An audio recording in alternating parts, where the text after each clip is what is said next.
Well, and thank you all for joining. I think we have Richard to thank for the idea of doing this in the first place, don't we? Wasn't that your idea, Richard?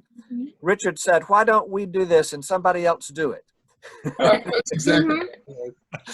um, I volunteered because this particular time frame is important to me. It's the bicentennial, or the end of the bicentennial, of the 5 years that Poe spent in England and Scotland as a boy. And I presented a paper on it several years ago in Boston. Jerry has written a chapter on it for Philip Phillips' edited volume on Poe and Place. And I think it's a terribly important formative experience for Poe, if for nothing else, stimulating his imagination and filling his head with images and a certain ethos simply in the environment that he inhabited and the things he saw and heard. And so that was the reason to at least give some sort of commemoration to this important period. And I thought we would begin with Jerry, um, and he's very generously volunteered to kick us off. So Jerry, why don't you start? Okay, I will. Well, thank you. The piece that I did in the Poe and Place book was actually the result, in part, of a research trip to England and Scotland in 2016. And I put together some images from that trip, places connected with Poe that will help to clarify what I'm talking about. But I found that that whole experience important in ways that I hadn't anticipated. Partly it was just a matter of scale, getting used to exactly where Poe was in London, how far it was to Stoke Newington, how far it was to Chelsea, what, if anything, of the world that Poe saw still remains. We also went up to Scotland and to Irvine. So if I can, I've got a little bit of a slideshow. I should preface this by saying this was about an 8 or 9 day trip that my wife and I took to England, and it was A one business expense. it was a business expense, but it was one of those completely, it was the vacation from hell in a sense, because our suitcases never arrived. They kept, they were always 2 days behind where we were. So this shirt that I have on, I actually bought this in Edinburgh on day 2 to have a fresh, clean shirt to wear. And I alternated one shirt and then the other for the entire time we were there. So that's the backstory. We got the suitcases delivered to our house in Baton Rouge when we got home. Let me see. Now I need to, You want to share your screen. So Amy, if you would enable him. You should be able to. I think you've got it. Yep. Yeah. Okay. Mm-hmm. Okay. Well, this is Irvine, Scotland, and frankly, it's a little tricky to get around there. It seems like mostly one-way streets, and there's not a lot that I found that was terrifically important. We did go up to Kilwinning Abbey, and which is very close by, and I feel quite certain that if the Allens did anything in the way of showing Poe the sights, this would have been one of the places they went. Poe references shooting the popinjay in Romance, and that was the steeple that they put the popinjay up on. This is also part of Kilwinning Abbey, and insofar as Poe had any kind of visual conception of the old world and ruins and buying a ruined abbey in England, these would have been some of the images that he saw. This is the Guildhall in the old part of London. It is very close to where John Allen's shop was on 18 Basinghall Street. Basinghall Street is just to the right. The remarkable thing in here is the two gigantic sculptures of Gog and Magog. I can imagine, you know, a 6, 7, 8-year-old boy looking up at those. They're 25 feet tall each. And although these are reproductions, the place was bombed to smithereens in the war. At the beginning of King Pest, there's a quick reference to St. Andrew's by the stairs or something of that sort. And Mabbott has a reference that I think is completely wrong.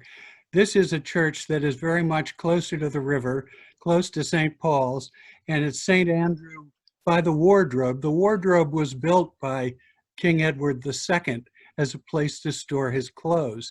And these are the steps that I think Poe is referring to. And this is a local pub that was built around 1600. And it's exactly opposite this church. Now this takes us to the British Museum. And to me, this is one of the richest sort of untapped subjects vis-a-vis Poe's emerging sense of the world. The Elgin marbles had just been acquired and had gone on display in 1817. So there would have been a great commotion. Poe lived 5 minutes away, literally, well, maybe 7, but very, very close. And the museum was open 3 days, 3 afternoons a week, free.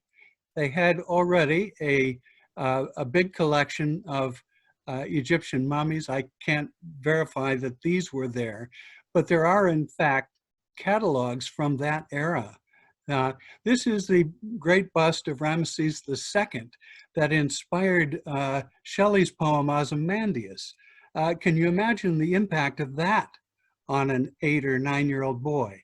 And this would have been the place to go for Poe. Now, this is from Stoke Newington, and this is actually, the building on the left is the site where the school was. That building is completely gone. It was a 2-story stone building. And on the right now, you can see they've got a bust of Poe and a, yeah, that lovely medallion that identifies that Poe went to school there. It was called the Manor House School, and the school itself was not a manor house, but there was a gigantic manor house across the street that I think probably was the sort of visual representation for Poe.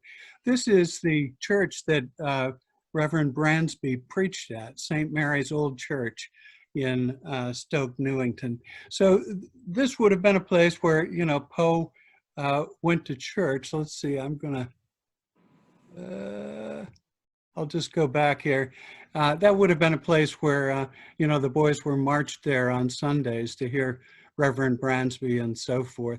My takeaway from it basically is that the British Museum is such a huge resource, and we're just beginning to understand how Poe got his conception of the glory that was Greece and the grandeur that was Rome, and also all things Egyptian. And what a fabulous and amazing place to put in front of a kid who is a precocious reader. You know, Alan says he was reading Latin very well at age 9. Well, you can bet he was already buzzing into novels like Frankenstein, which came out just the year that he started at Bransby School. So I think there's so much. It's such a rich, rich subject. And to me, it's one of the great neglected aspects of Poe's life.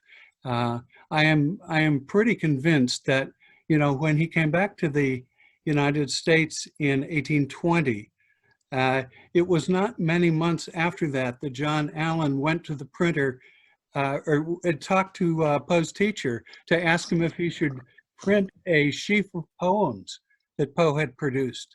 Well, unless he, you know, blasted all of those out after he got back from Richmond, I'm thinking he had a good running start in England and had already figured out he wanted to become a poet. So anyway, that's my that's my input. Well, thank you. I wonder if anybody has any questions about the travelogue first, and the things that Jerry saw, or any comments if you've been to some of these places. This isn't a question, but I liked the wardrobe theme. Yeah. Yes, Yeah, I have a question. Can you Yes, hear me? Carol. Yeah, I wondered that you mentioned, Jerry, a pamphlet. Do you know what that pamphlet was? Oh, there are several. You're talking about the British Museum The pamphlet? British Museum, yes. Yeah, let me show you one if I can do this again. I have one. There are actually several versions of this. And let me see. This is a catalog of the, you can get a lot of these on Google. Sorry for the scrolling. Bear with me. I'll get the title page here and then we can all go, ooh. But there it is. Description of the ancient marbles in the British Museum, and it's an 1818 pamphlet. So we know that it's current.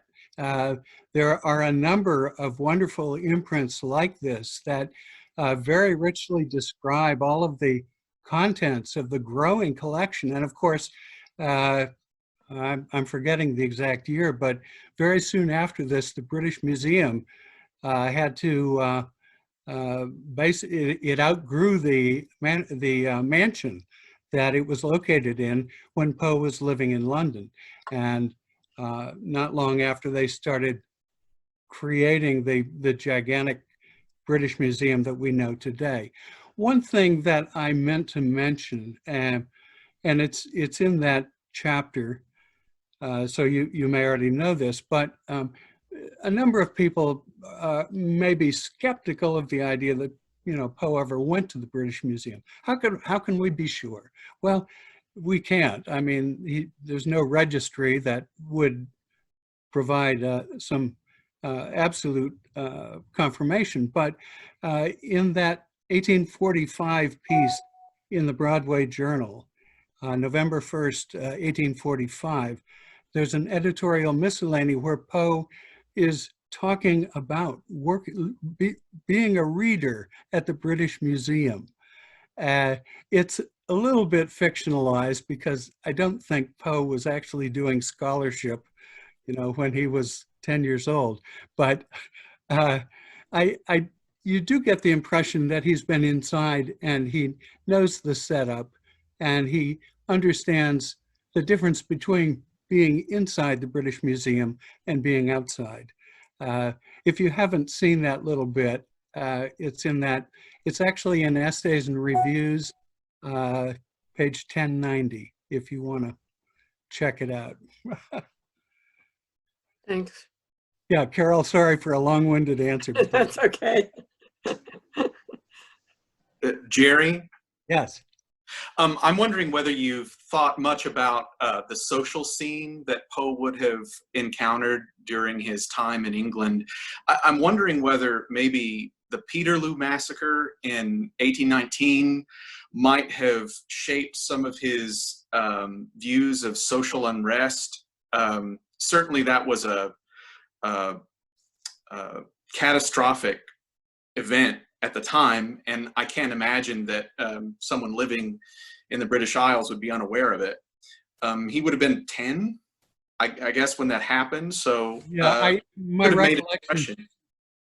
recollection is it was 1818. At least I cited that in the chapter. And oh yeah, I forgot that. Absolutely, I think that was something that was very much a kind of hot topic that people were talking about.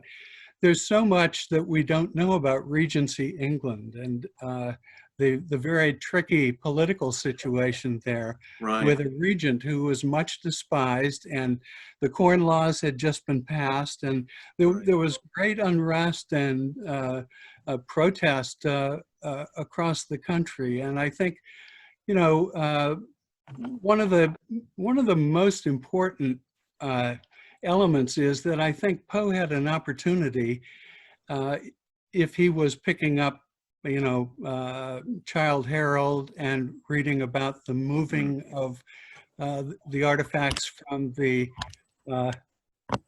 Parthenon, or Right. I kind of doubt that he saw Keats's poem on first seeing the Elgin Marbles. And I don't know whether he saw Percy's Ozymandias, but you know, these are poems that for a young boy who's trying to figure out who he is and what he wants to be, it's a great way of understanding what poets do, Right. and how they Yes. live in the world. Yeah.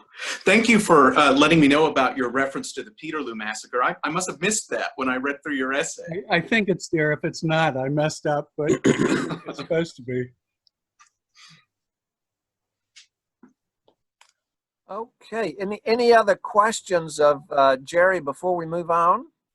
I'll just mention that I've been to Irvine and went to the church where he was supposed to have gone, and it's up a hill, and towards the base of the hill is a parking lot, which was supposedly the site of his school there, and adjacent to the parking lot is a building on which you can see the outline of the roof of the building that's no longer there, presumably his school.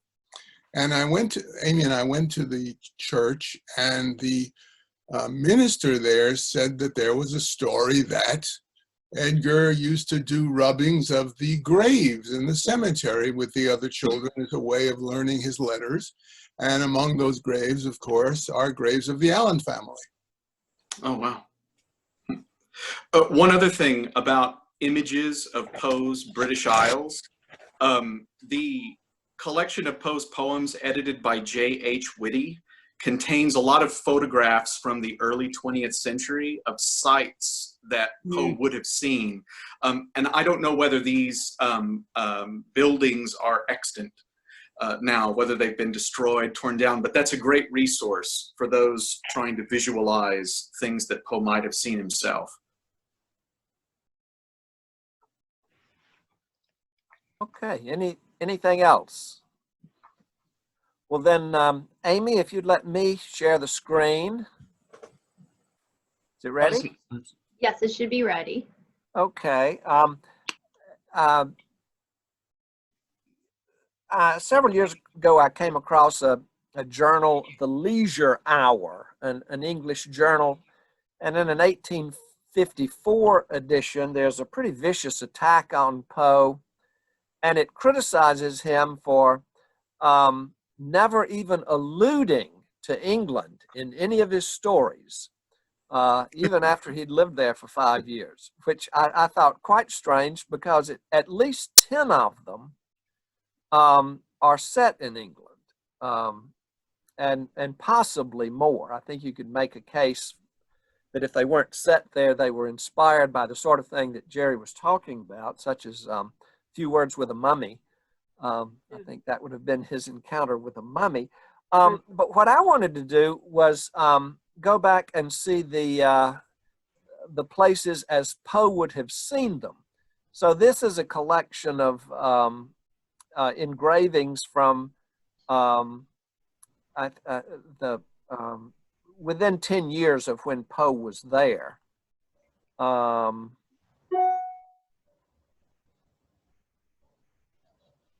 Where did it go there? Let's see, where are we?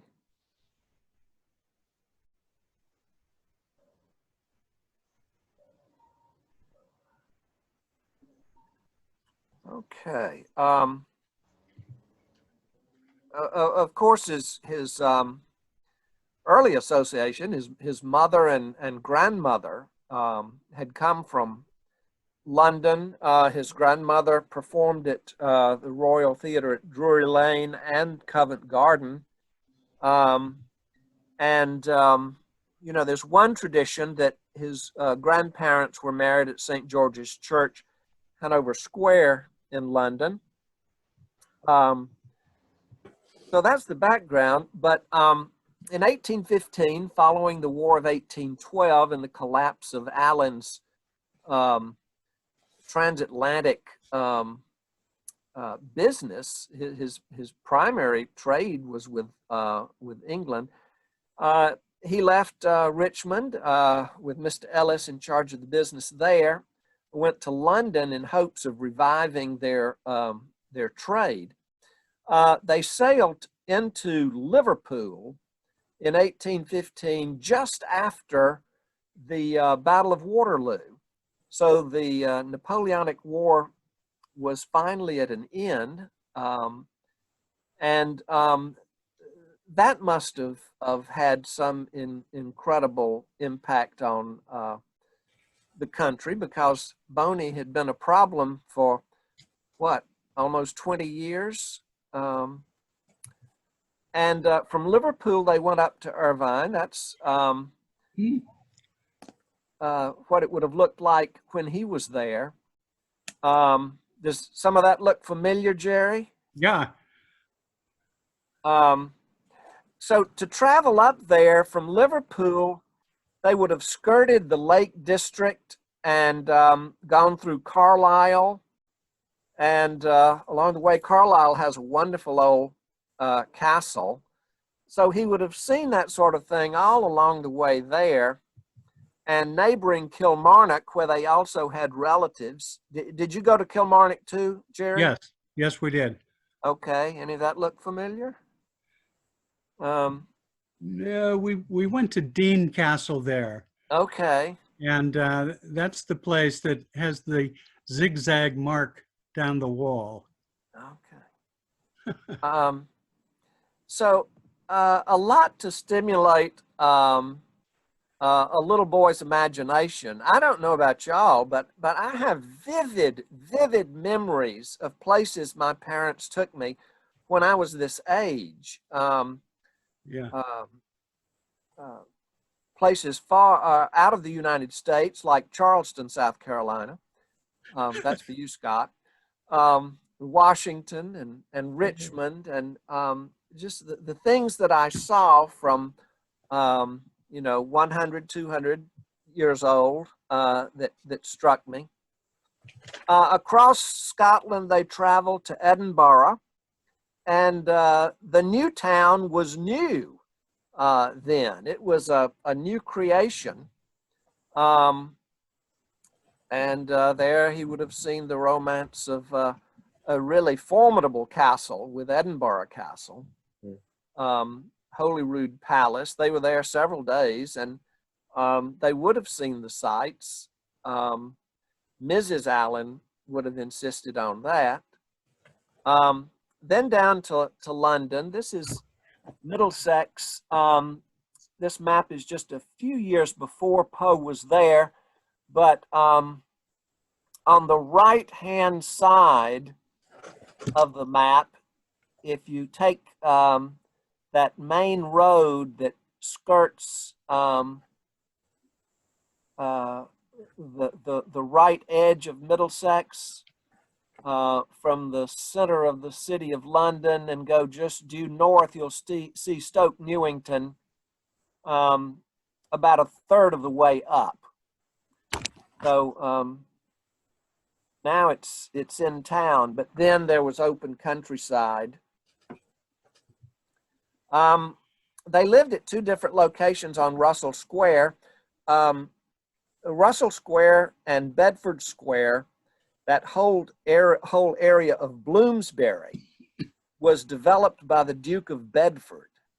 And so it's quite a fashionable location. So Allen was, I guess, priming the pump, wanting to appear as prosperous as possible, to be seen as significant a merchant as possible. So this was a fashionable residence that they would have had. And in honor of himself, the Duke erected a statue to himself to commemorate how important he was. And then just around the corner, as Jerry said, was the British Museum, then housed in Montague House. It was leveled to make way for the grand structure that's there today, but it is just around the corner. This is one of those catalog entries that Jerry was talking about. I bought this one on eBay a few months ago, just to get a glimpse of what sort of things he would have seen.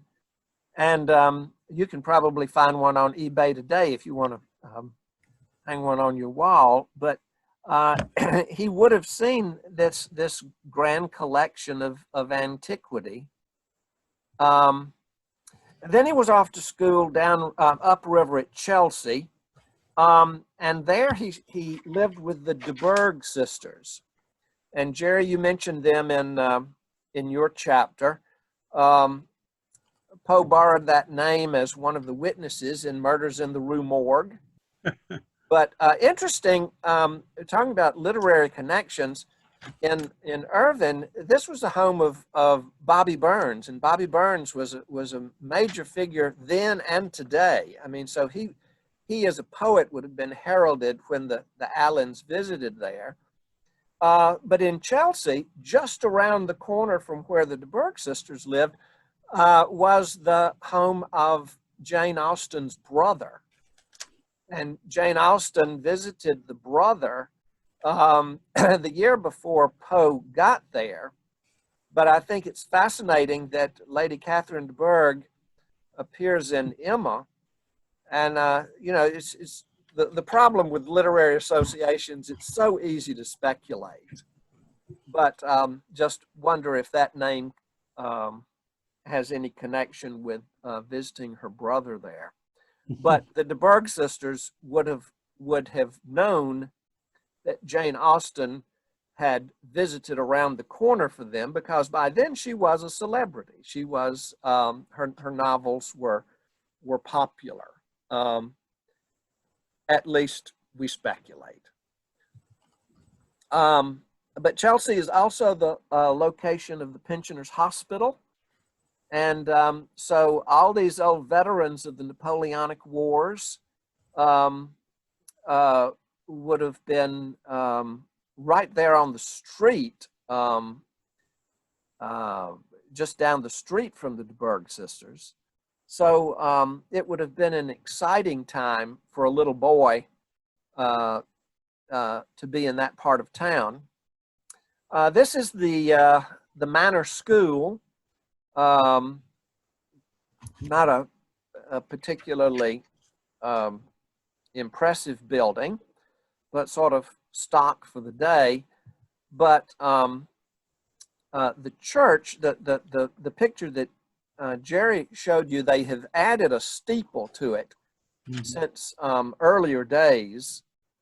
This across the street from the Manor School.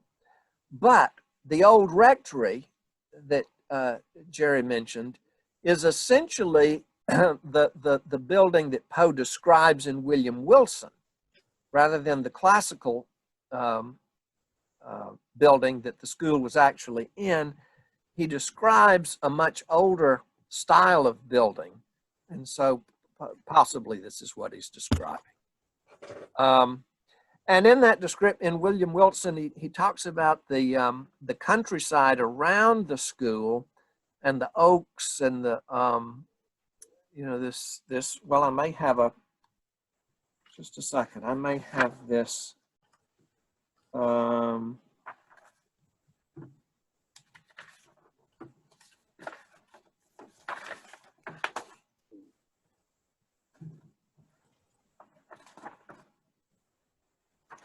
Oh, yeah, here's his description from William Wilson. My earliest recollection of a school life are connected with a large, rambling Elizabethan house in a misty-looking village of England, where were a vast number of gigantic and gnarled trees, and where all the houses were excessively ancient. Well, so this is Stoke Newington when he was a boy. And there were several big manor houses around, though not excessively old. They're sort of prosperous of the 18th century. And then whether or not he went down to Greenwich, he would have been aware of Greenwich. England was proud that the prime meridian ran through Greenwich Observatory. And you'll recall that the big challenge of the, up until just a few years before Poe was born, was finding the longitude. And eventually, Harrison solved the problem with a clock, a fabulous timepiece, so that space is measured by time. And so this whole idea of time and space is one that I don't know that Poe would have been aware of it as a boy, but certainly it occupied a lot of his thought as a man. And when he wrote 3 Sundays in a Week, a succession of Sundays, it centers on this building and the prime meridian and the fact that there is no privileged time in the universe. That's essentially Einstein's theory of relativity. There is no privileged time, or time and space are one continuum. Then the raven. This is Dickens' raven, and that would be a grown-up association. But remember that the Tower of London has ravens whose wings have been clipped, for if the ravens ever leave the Tower of London, the British monarchy will fall. And so the raven, never flitting, still is sitting, still is sitting. And then one fascinating little essay, just a little bit of a clip, a filler. Poe describes the difference between American taxicabs and London taxicabs. And, you know, there's the voice of experience. Imagine a little boy being whisked around London by his mother or his father or a nurse. So that's all the pictures I've got. I need to... There. Any questions about Poe's Britain as he would have seen it? I do have a question, if you permit me. I was just wondering, I mean, something that has always struck me when I read and I reread The Raven is the idea of the bust of Pallas. I was just wondering if there might be any connection with all those busts and sculptures that we do see still nowadays, we're able to see at the British Museum. I was wondering somehow Poe might have reconfigured this whole background, cultural trip that he actually went through for, during the 5-year period he was living in London and the surroundings. I was wondering if there is any possibility that we may think about the influence, let's say, of the British Museum and the busts and the statues over there with the Raven. I think inevitably so, in terms of image creating for a young boy, but also let's tie that together with what was going on at the Manor School. John Bransby had an MA in classics from Cambridge. So he was a classical scholar. And so Poe was seeing these images, but he was also reading about this period. Probably doing Latin, he would have read the Aeneid. At least that. He would have probably read Jason and the Argonauts in Latin. And with Bransby, you can pretty well be sure he was talking about the culture of Greece and Rome. Mm-hmm. So I think there's so much of the classical world in Poe's writing.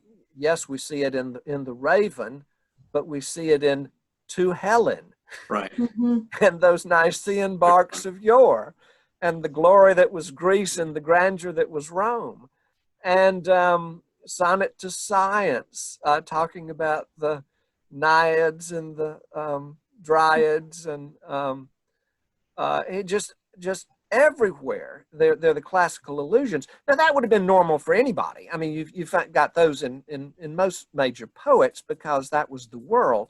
Mm-hmm. But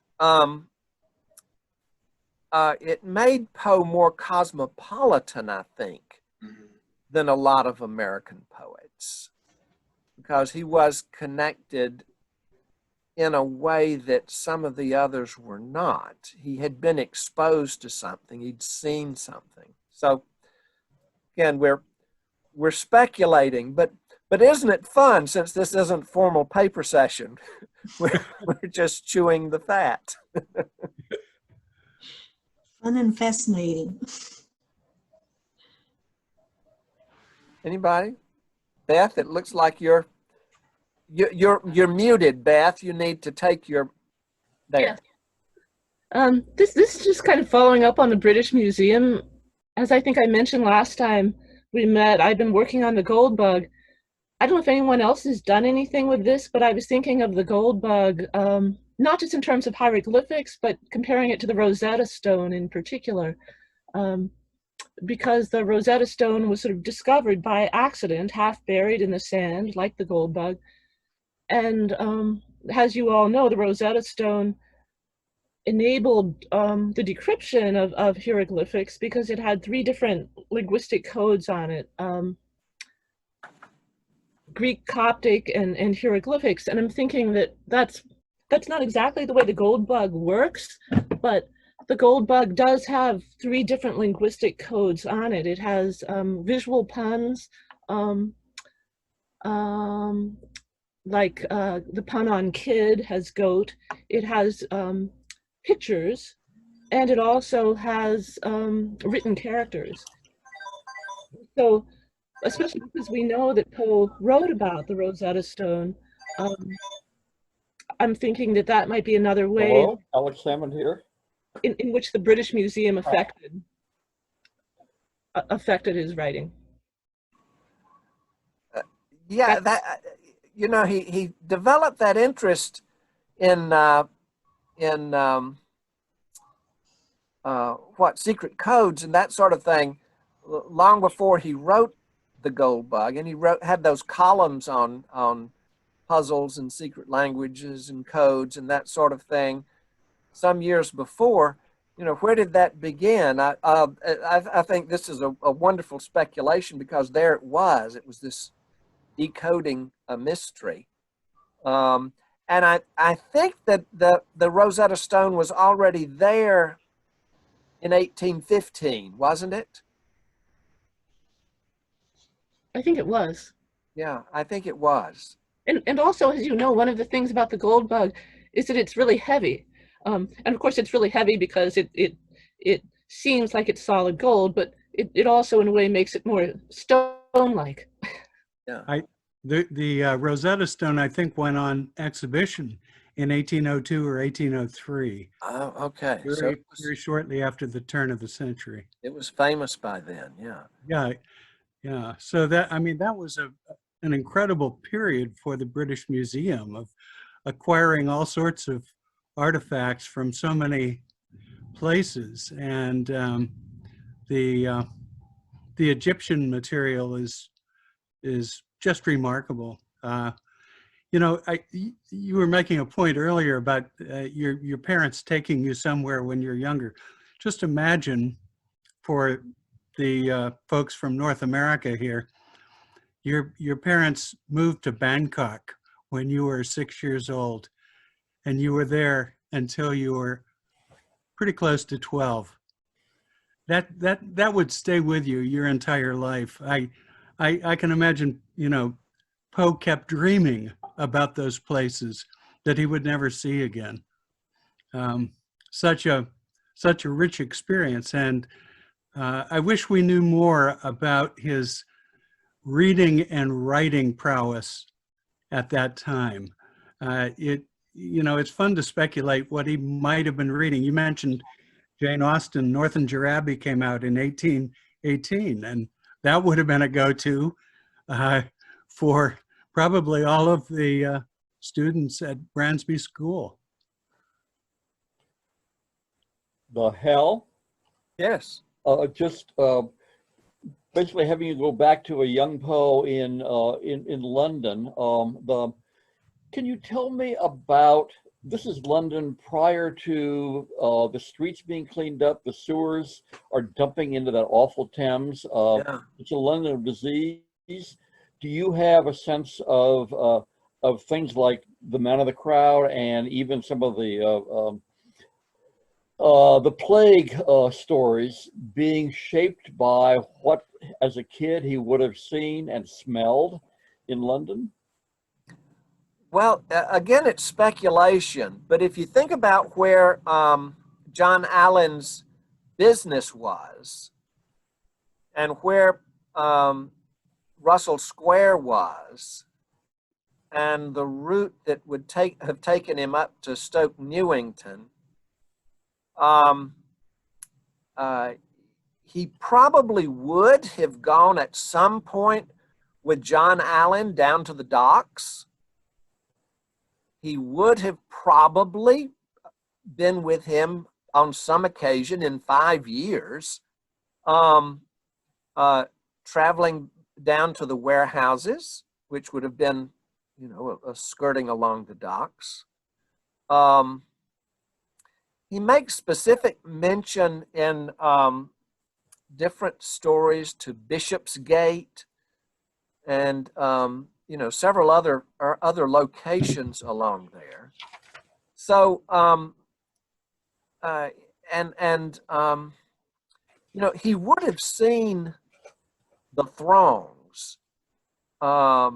He would have seen the fashionable section in Bloomsbury, but for the business that John Allen was in, he would have to have probably at some point been with him on some day when he traveled down to the docks, maybe multiple times, but that, again, you're stuck with speculation there, but it makes sense given the map of London and where they were living and what John Allen's business was. Yeah, he's not that far from Covent Garden, Seven Dials, the more infamous, seedier parts of London. He's not right, Russell Square is very fashionable, but he wouldn't have had to travel far at all to see the kinds of more intense and frightening scenes that he describes later in The Man of the Crowd. Being the age that he wasn't going to be doing that on his own, but I think you're right, Hal, that at some point, either accompanying Allen or just in the amount of time he was there, he had to have seen the, some of the parts of town that would have been, I think, pretty intimidating and mind-blowing to a kid his age. Yeah. I can't imagine him going out at night by himself in some of those places. On the other hand, I can imagine him sneaking out. So, who knows?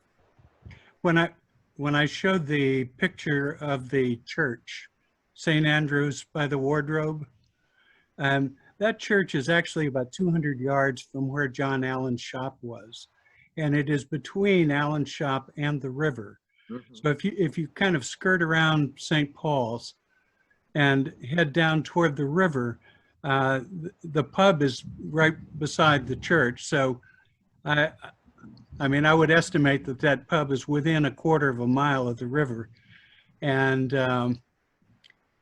in King Pass, the area around the Thames that where he picked up that description of that he used again in The Man of the Crowd of the rank and infested portions of the city. I think he probably got that from Dickens, but. Yeah, and of course, Dickens was growing up in London at the same time that Poe is growing up in London too, right? Yeah. And so. And you know, Poe gave some of the first real favorable reviews of Dickens. I just can't help but wonder if some of Dickens' stories simply reminded Poe of his childhood, of just the scenes in London. If that piqued his memory, or we all know how memory works. It we almost reinvent things in our memory, and it's so the suggestion of the stories, no doubt, sparked Poe's memory. Well, if there's nothing else at this point, Beth, would you like to take over? Could I squeeze one thing in? This is Caleb here. Sure. I was trying to add this, or I would add this. It kind of fits in more to right after what Beth was saying. But another thing that was at the British Museum around then was all of James Cook's collection from the South Seas and the Pacific. And there was by the beginning of the 19th century, there was a Tahiti room and a South Seas room in the British Museum, which could definitely be relevant in terms of Poe's excitement about the U.S. exploring expedition and the narrative of Arthur Gordon Pym, even MS Found in a Bottle.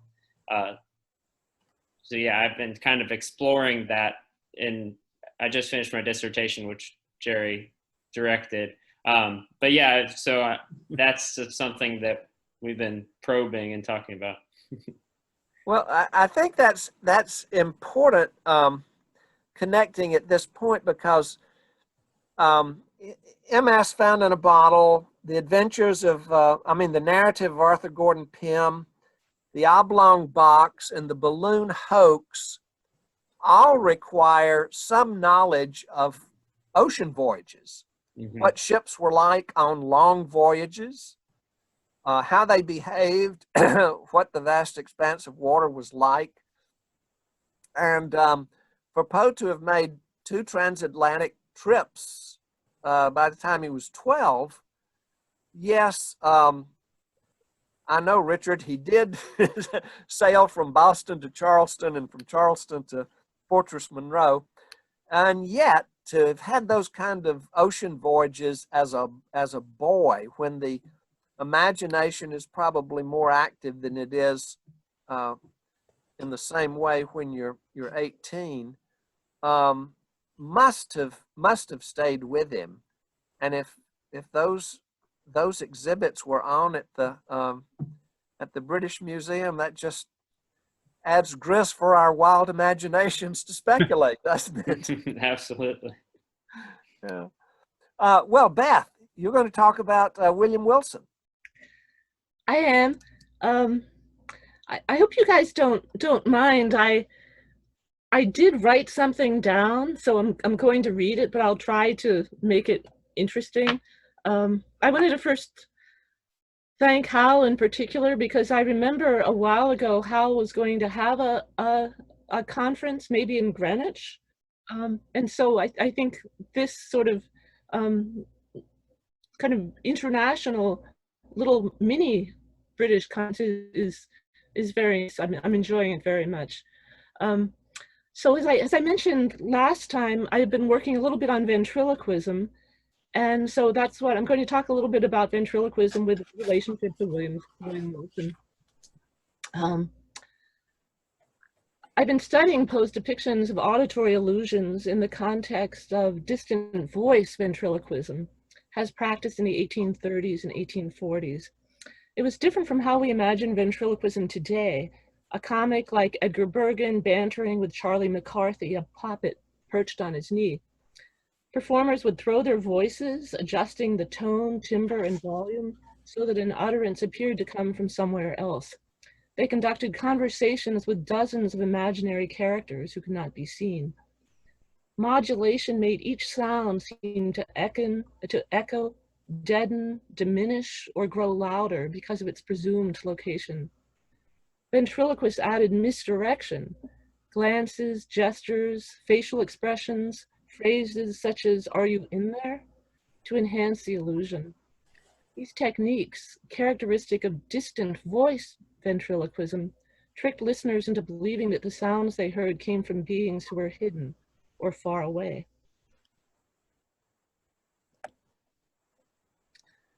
Although sounds and voices have been imitated throughout human history, ventriloquism did not become a popular form of entertainment until the 18th century in Europe. It was little known in the United States. When Charles Brockden Brown published Wieland in 1798, he could assume that no readers would consider it as an explanation for the eerie voices haunting his novel. By the 1830s and 1840s, however, Poe was quite familiar with distant voice ventriloquism, not only from Brown's novel, but also from several British observers, writers, and practitioners. It would not be surprising if he'd been taken to see a ventriloquist act in London as a child, but he clearly read about ventriloquism as an adult. Poe admired Coleridge and may have been familiar with his frequent use of ventriloquism as a metaphor. He certainly read David Brewster's Letters on Natural Magic, which is largely devoted to auditory illusions and to ventriloquism in particular. Presumably, Poe's knowledge of the mechanics of throwing voices came from this volume. Later, after writing William Wilson, Poe read The Life and Adventures of Valentine Vox, Ventriloquist, an extremely popular novel by the English writer Henry Cocteau.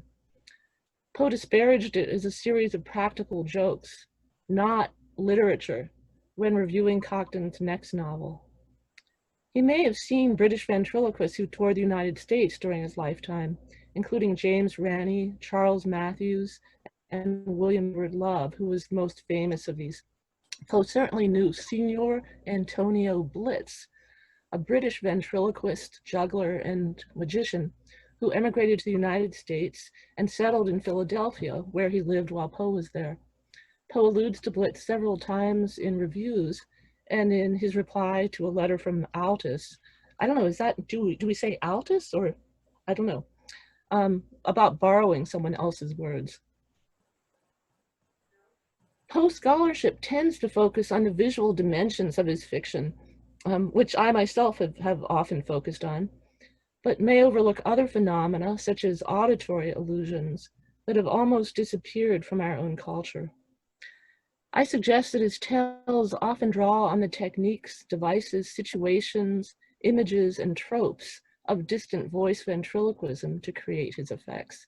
And I'm thinking especially that Poe was writing for an audience that was from this same culture, an audience that was used to imagining voices from characters they couldn't see.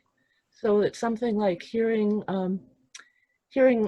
the sound of a scream from behind a wall and trying to imagine the source of that sound would have been something that Poe's readers were familiar with doing. And we are not, I don't think, usually. So I'm thinking of William Wilson, a story that is rooted in Poe's own experience of England, as both Jerry and Hal have just reminded us, is a case in point. In William Wilson, Poe's narrator is haunted by a double who visually resembles him, including their identical garments, but whose voice, due to weakness in the phoceal or guttural organs, never rises above a whisper. In other words, the voice was not produced by the voice box, the throat, or the pharynx, but by the front of the mouth. This explanation indicates Poe's knowledge of ventriloquy. Although early prodigies claimed to speak from the stomach, which is the literal meaning of ventriloquism, as you probably know, instruction manuals in the 1830s and 1840s showed how anyone can deploy parts of the vocal apparatus, lips, teeth, tongue, palate, pharynx, throat, and larynx, to produce different sounds in different voices. Indeed, in other stories, such as Loss of Breath and The Man That Was Used Up, Poe describes unnatural voices produced by other parts of the vocal apparatus. In William Wilson, he makes the double's voice the very echo of the narrators, even as he contrasts the narrator's loud bullying tones with the other's low, distinct, and never to be forgotten whisper, chiding him for misbehavior. Poe repeats whisper 10 times throughout the story, almost always in italics, to emphasize the thin, breathy quality of the double speech. And for me, there's something about the italic font that sort of seems kind of whispery. Poe associates the appearance of this other voice with pranks, mischief, and duplicity, which resonates with the farcical scenarios that ventriloquists developed for their acts, partly because ventriloquists at this time would have many characters. They had sort of complicated plots in which that were farcical, in which characters would be hidden, they would be playing jokes on each other. One could be seen, one couldn't. So I feel like that sort of fits in, not so much with the horror of the story, but with the notion of schoolboy mischief. Jerry recently speculated that William Wilson illustrates the doubling of possible British and American identities for Poe, as in Henry James's story, The Jolly Corner.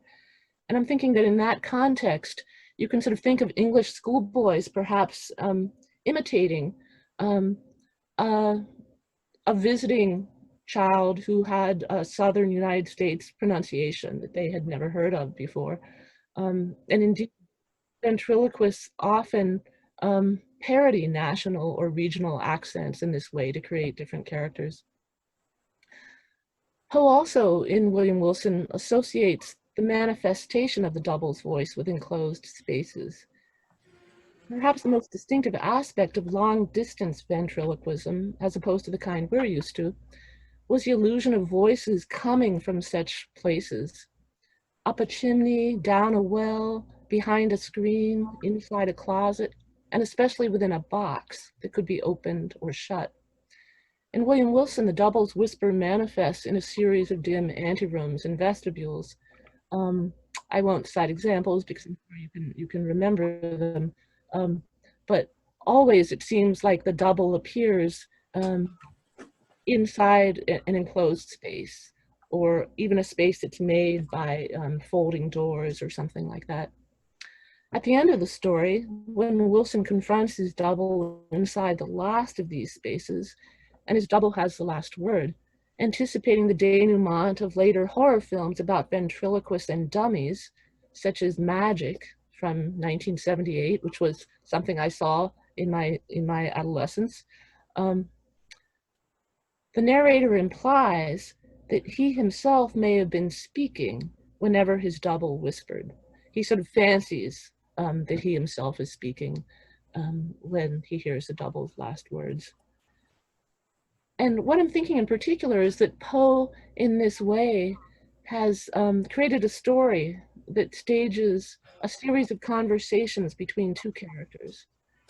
And the only difference between the two characters is their tone of voice. And we know, we sort of infer, and we are convinced perhaps at the end that one of these characters is the projection of the other. And that's exactly what ventriloquism does. So I feel that in this story, Poe has ingeniously enacted the essential aspects of ventriloquism. And he's done it very ingeniously because he hasn't presented us with a ventriloquist. Instead, I feel like he's taken the essence of ventriloquism, of these two characters, two voices that are somehow being projected by one person, but that seem completely different and even opposed to each other, even tormenting each other. And so that's it.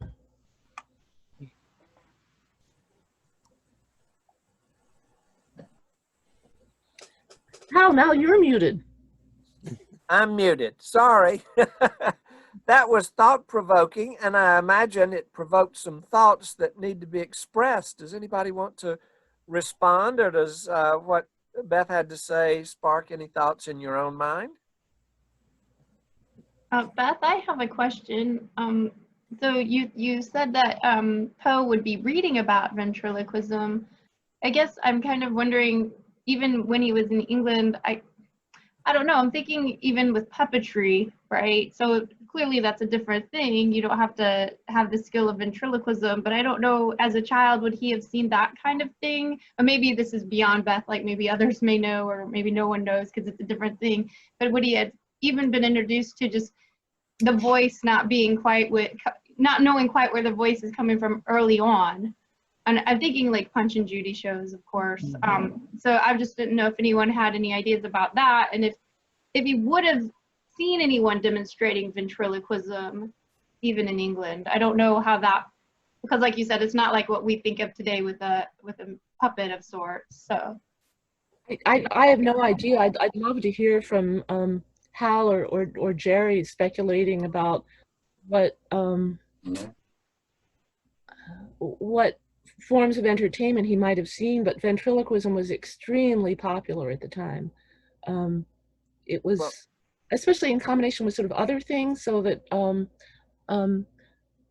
ventriloquism, there were ventriloquists who performed by themselves, but there were also many other entertainers who just sort of like threw ventriloquism in as part of their acts. But I think the idea of puppetry and Punch and Judy, and just the way in which in general entertainment for children involves kind of animating inanimate objects by giving them a voice and making it a funny voice, and a voice that's different from the performer's voice. Yeah, I think it would have been impossible for him to be there for 5 years and not see a Punch and Judy show. That was just, they were everywhere. It was just such a standard of public life. I'm sure he encountered Punch and Judy.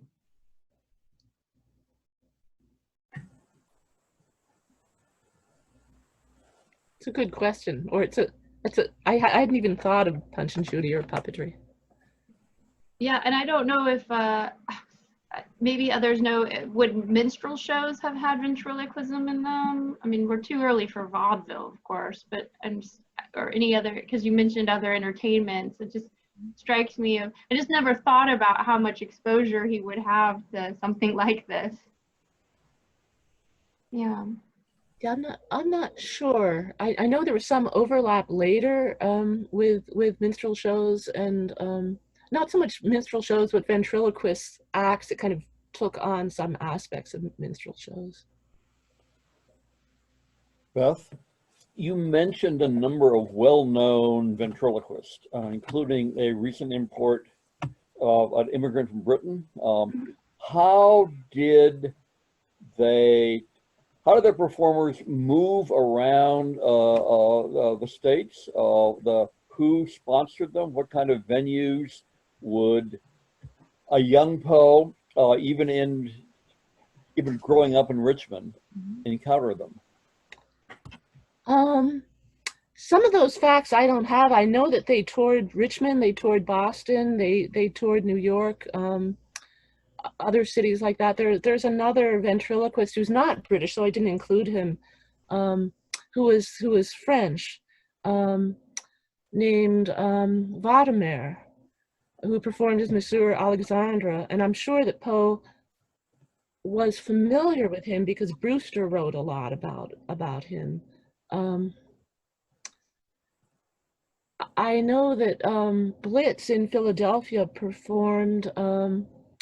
I'm sort of depending partly on my knowledge of Philadelphia geography on Amy, and her essay in Poe and Place, but Blitz performed in two different places in Philadelphia that were very close to Poe's walk to work, as Amy describes it in her essay. And Blitz is also interesting because he was a friend of Maelzel, of Maelzel's chess player, and that's how he got to Philadelphia. He performed with him, and Maelzel was sort of an early supporter of his. So Poe may have even seen him when he saw the chess player. I'm not sure. Beth, here's some random thoughts. there, you know, in terms of voices, there are heavenly voices that Poe writes about sometimes, as in the voice of Eleonora through the soft wind. Yeah. You could, you know, bring up the idea of secret listening in certain kinds of rooms that were famous for sound carrying. In the Capitol, for instance, there's a whispering gallery, and if you stood in one place, you could hear what people were saying in another place. I don't know to what extent Poe would have known that. I was thinking about the word allegory, which I often see as referring to other voices. So I wonder if that's at play. And I also was thinking about echo, because again, it's audio. Thoreau does a good bit with echo. There's a book by John Hollander on echo. I don't know whether that's a sentence or a note or not even worth mentioning, but because it's audio, I thought I'd say it. Oh, it's great. It's really, really helpful. Especially because most of my work on this topic so far has been much more looking at scenes in which someone hears a voice that is not there. So sort of a voice from the grave or an auditory hallucination, the black cat, the sounds in the Murders in the Rue Morgue, things like that. So thinking more largely of echoes and those architectural structures in which you can hear someone's whisper from 60 feet away or whatever it is. That's really interesting. And if you do have a connection with allegory, then, you know, you might be able to link the two. Yeah, that's great. Thank you very much, Richard. Can that also be taken to the cosmic level with the power of words in Eureka? The echoes of the past persist. That maybe his interest in ventriloquism and the presence of the imperceptible has some sort of relevance to his interest in these other topics. Yeah, I think that's definitely the case, because one of the things that really struck me is that what a ventriloquist at the time would do would be to, and in a way, William Wilson isn't a good example of this, to stage conversations between characters who could not be seen. So maybe a character would be up on the roof, maybe a character would be behind a screen or off stage. So a really talented ventriloquist would present a whole play with multiple characters, all played by the ventriloquist, but mostly not seen. And so I was also really struck by how often Poe's stories really are sort of presented in the form of conversations or dialogue often. And then we have stories like these angelic voices stories, in which the whole story is just a conversation between two characters who are unseen, their spirits. Right. I just wanted to make a suggestion. You probably have already thought about this yourself, but if you're trying to use ventriloquism as a way of opening up the tension in William Wilson between the two characters. I mean, we do have ventriloquism in a Poe story in Thou Art the Man. And there is a very explicit instance of ventriloquism being used to make the guilty confess. That's completely opposite to what's going on in William Wilson. And I think the predicament in William Wilson between the sort of ghostly or impalpable second William Wilson and the narrator is very much rooted in, to me anyway, in the predicament of an American boy trying to create a persona and trying to sound like other people. That to me is sort of an irresistible inference if you put that story back in its original Stoke Newington context. yes, I was really grateful for your reading of the story in your chapter. And it's interesting for you to mention Thou Art the Man, because that's how I started to become interested Oh, in this. okay. I was giving a paper on Thou Art the Man, and I hadn't thought about ventriloquism at all. In fact, I always thought ventriloquism was kind of cheesy.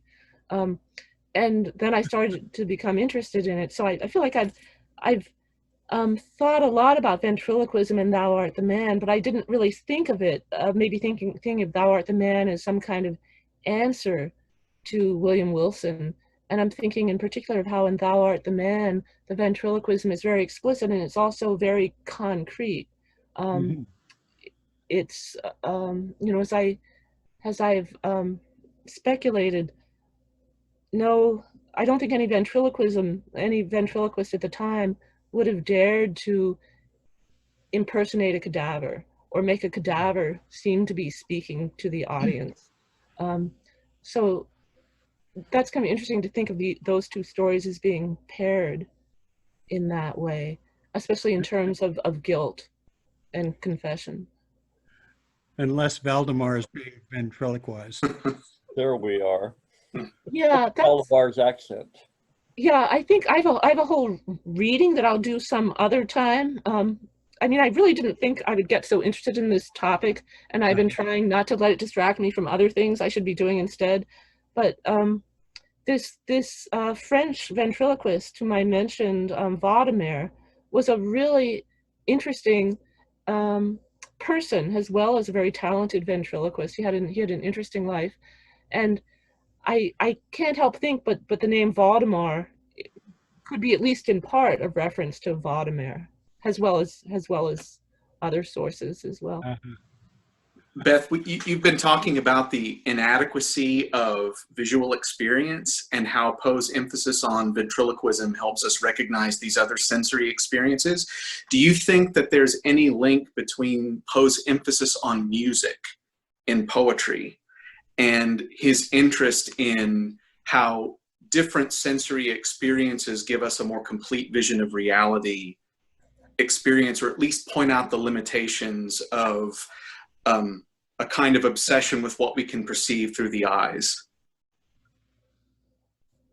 I think so, definitely, yes, because one of the things I've noticed in these stories is that, like in The Fall of the House of Usher, there's this whole very carefully developed focus on the sounds, and we're sort of primed to imagine sort of sounds within sounds, or sort of representations of sounds within sounds, until it seems like there Madeline is, and she's actually there. So I feel like I think you could make the argument maybe that he uses sound to,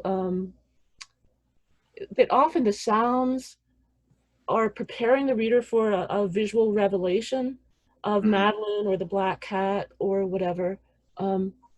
But it seems by then we're sort of hoodwinked. And remember in Eureka, his introduction is a slapstick critique of empiricism and how we're sometimes fooled by our empirical experience, that it's not always reliable, or we misinterpret what we see, hear, feel, smell, taste, and thus the hoodwinking. Yeah, and the other thing I want to add, I'm still trying to sort of like work this through in my head, but just knowing that the audiences who went to see a ventriloquist or hear a ventriloquist knew that they were going to be fooled, so that they were tricked, but they knew they were going to be tricked. That's why they went there. And so I think this is also really interesting. This goes with Travis's question in terms of how much Poe's readers wanted to be fooled, wanted to believe things that, wanted to have experiences that they knew weren't real. So thank you all very much for these questions. I've I have 5 Post-it notes that are all filled up with questions that I hope I can make out later. Beth, can I throw one more out? Just, you mentioned loss of breath, sort of in passing. It seems to me that that might be a really key text. Do you thought about what you might do with loss of breath to tie that in, since the whole trope is sort of he's turned into a ventriloquist dummy, but he's Yeah. animate. Yeah, I have been thinking of loss of breath in 2 ways. Partly that if you learn to be a ventriloquist, the first thing you had to do was to learn to control your breath, because it's the breath that sort of makes the vocal cords vibrate and creates the sound. So that to lose your breath would be to lose your ability to speak. With all in that story, all the kind of like comically unmanning sort of aspects of that. But the other thing that's really interesting about loss of breath is that it turns out that lack of breath can actually still speak, that he can speak in this kind of guttural voice. And So he can imitate Edwin Forrest, right? he can, exactly, yeah, he can imitate Edwin Forrest. He can and I don't know if you guys remember, but he manages, well, first partly Poe gives a very detailed description of how it is that one can produce a guttural voice without breath, which suggests again to me that he really knew about the vocal apparatus and the different kinds of sounds it can produce. But I don't know if you guys remember in loss of breath, what lack of breath does is as I can tell Scott remembers, he tries to disguise his disability from his wife, and he does it by memorizing tragedies that are appropriate to utter in a guttural tone. And then he just quotes from those tragedies whenever he talks to her. And he also imitates the physical mannerisms of tragedians. So yeah, I think that's I don't think I've ever taught loss of breath, but when I looked at it again in this context, I was surprised at how, again, it's kind of cheesy, but it's really good.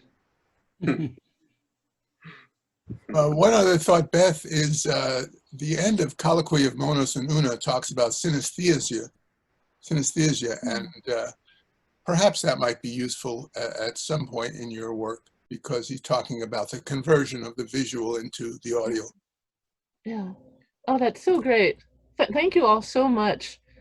I really feel blessed with all these questions and suggestions. I feel like I have a social life suddenly. Beth, I just want to add in and ask about the men that was used up. The general gets a voice box at some point as he's being reassembled. Is there anything in the culture about voice boxes and people who use those things? I have no idea. I can't remember. Yeah. I don't know exactly. I know that what he gets like an artificial palate, which would make his voice less nasal and squeaky, and so it becomes very resonant. I don't know if such a thing actually existed.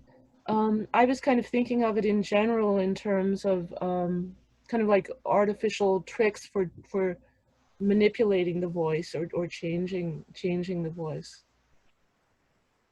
But I will see if there was. I'll do some more research on that.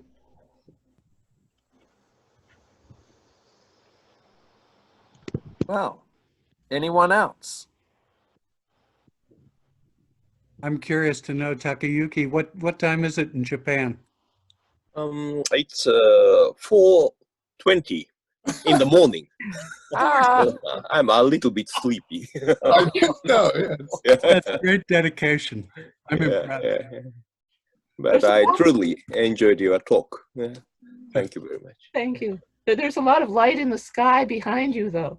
Yeah, this is a virtual background. Well, does anyone else have remarks they wanted to make about anything related to Poe in Britain? Or one of the stories? I had, these are the stories that I've identified that are set in Britain. Why the Little Frenchman Wears His Hand in a Sling, Peter Snook, Cabs, The Man of the Crowd, of course, William Wilson, King Pest we mentioned. And two of the big ones, The Fall of the House of Usher and Ligeia. We didn't talk about them, but the association, both Britain and the Egyptology, a lot of that coming in Ligeia. A Succession of Sundays, and finally the balloon hoax that begins in Britain. Can y'all think of any others that are specifically set in England? I guess, did you mention Man of the Crowd, which I've always assumed was London? Yeah, the Man of the Crowd, yes. There's London, yeah. And then a number, I think, that are influenced. We mentioned a few words with the Mummy. One of the other aspects about John Bransby that I think is important is that he was, besides being a classicist, he was interested in field sports, botany, and all the sciences. And so you'll remember John Allen bought Edgar a telescope for viewing the heavens when they were in London. But that interest in botany, I just wondered if that stimulated an interest that stayed with Poe throughout his life, with the landscape garden and the domain of Arnheim. And he loved to take those walks in Philadelphia out by the Fairmont, is that it? And so his column for Burton's magazine on field sports, in which he seems to know what he's talking about, these English pastimes, and his column for Burton's on science and art, and this lifelong interest in science that continued. I think so much of it began with Bransby, and I'd like to know more about him, what kind of a teacher he was. Did you watch the YouTube video that the guy from Belgium posted? No. Yeah, I mean, I assume everybody got that. Ian something, he tracked down Bransby's grave, which is not in London. It's not in Stoke Newington. He moved to, where is it? But he actually found the grave and has a nice YouTube of that search. Oh, I'll look for that. I'll raise a general question, Hal, that and this is really a question for the biographers here. The Poe who comes back from England, he's back in Richmond. He has, I guess, one thing I would say, credentials of a traveler in England and Scotland. Again, as a kid, is he in fact using that the connection, which is obviously a very in Southern culture, is clearly going to have certain sort of values among even his world to construct himself? He's a Byron. He's a young poet. He's a swimmer. I'm just curious that the more general sense of what does he do with his material, just in terms of making himself to parade in Richmond. I share Hal and Jerry's view that the experience of the British Isles made Poe open to experience is unavailable to him in America, and that shaped his skepticism about American nationalism. That's something that Jerry has obviously dedicated a lot of publications to. But I think this is vital to understanding what made Poe idiosyncratic, and how when he did participate in literary nationalism during the 1840s, he did it on his own terms. He certainly wasn't in lockstep with the Young American movement. Indeed. And in Richmond society in the 1820s, everybody knew Poe's parents were actors. They knew his name was Poe, not Allen. They knew he'd been taken in. Right. And when they got back from England, Allen's efforts had failed. The company was going under, and they were broke. So they were not in society in 1820, but Allen's uncle kindly and thoughtfully died, leaving Allen one of the wealthiest men in the United States, which helped. But then they had to move up to the top of the hill where everybody knew them, and then Poe had to play the game of one-upsmanship. And I think the British experience helped in the game of one-upsmanship. He excelled at field sports, which suggests he really had learned about that with Bransby. He was writing poetry for the girls, but you know, you do have to fill it in. But I think that had to be a piece of it. Just Southern society hasn't changed that much, oddly enough, in 200 years. That the one-upsmanship is a big piece of it. Somebody made the comment that he was a little Englished when he came back. And I think that's a way of saying he had a very strong British affect, and he held on to that. I think it was something he had that nobody else in Richmond had. And in some ways he carried that into the beginnings of his career, as you can tell from his reviews, when he very self-consciously makes allusions to, if you know London at all, you know. I mean, Right. It's a kind of one-upsmanship. But I've been there and you haven't. Mm-hmm. And Jerry, isn't that also the origin of the slashing style of reviewing, the Blackwood style? It could well be. I mean, that's absolutely right, Travis. I mean, the Blackwood's influence was huge, and Right. I'm sure that Poe was into that magazine and reading it at his foster father's shop on Basingstoke. Right. Sending sensitive poets to early graves, right? Yeah. Yeah, Keats was killed by criticism. Yeah. Alex, I love your illustration. I've got one in my house too. Just want to say that. The authors of the United States. I have one too. Good, Richard. I think it's a collector's item. I mean, really.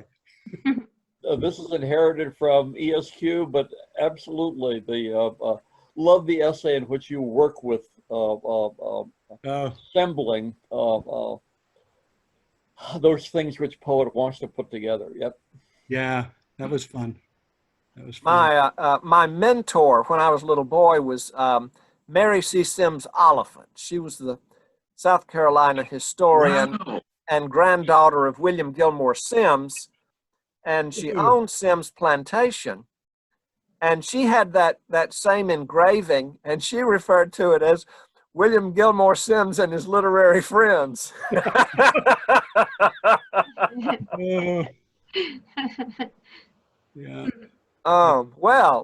Does that bring us to the end, Amy? Yes, I think we are at our hour and a half, and everybody, I'd like to thank Hal Poe for organizing, and Jerry and Beth also today. So thank you so much. Oh, real That pleasure. was great. It was great. And as we're wrapping up, I'm going to just share my screen with you to just announce what's coming up next. So just quick, put it so we can look at it here. So Wednesday, August 12th at noon. So maybe be just around midnight in Japan. I'm not quite sure. So maybe a little easier. John Martin, who was with us earlier, but he had to leave for a meeting, he's going to go over Poe in comics. So it'll be a fun, maybe kind of lighthearted look into some of the Poe adaptations. So if you have any comics, cartoons, or graphic novels, he said it could be like a show and tell session to some extent. So that could be fun. And then I also just have, again, I shared this on the listserv, but the announcement that the International Edgar Allan Poe Festival that's hosted in Baltimore, or takes place in Baltimore, they're going to move it virtually. And so if you'd like to contribute, you can either read some Poe and record one of his texts, or you could do something like, you know, the PowerPoint we had today, the 2 PowerPoints we had today, like Jerry and Hal did, to share some information. But she's looking for recordings that can be used during that festival. So I just put it here as a call. I'm still using CFP, I guess, a call for presentations though, instead of papers. I just wanted to put that there. Thanks again, everyone, for being here. I'm going to go ahead and stop sharing the screen. And I don't know if, Hal, if you have any other closing remarks? No, just thank everyone for participating. This was my London conference, Beth.